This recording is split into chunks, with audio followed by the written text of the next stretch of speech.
if you have a lot of surface texture, roughness, what you've got is similar to a bright uncirculated coin. It'll have a high luster, but yet you know there's this heavy texture which came from the striking of this coin. And here you can feel Lincoln and everything. So that surface texture, and if this was a bright uncirculated coin, you'd have that luster, but luster is not the same as a smooth surface. And the files will help us get there, to a smooth surface. I know some of you use these calipers for a lot of your work, and they're certainly acceptable for some things. This is an inexpensive set, and most of these inexpensive sets seem to slip time. Here I'm having to rotate this bezel about 90 degrees over to 9 o'clock to get the zero to line up.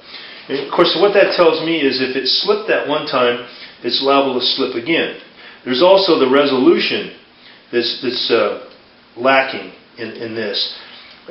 So what I suggest you do is simply, if you insist on using the dial calipers for this kind of work, that you verify the calibration. And that's easily done. This is a vise with some padded jaws, aluminum jaws. So the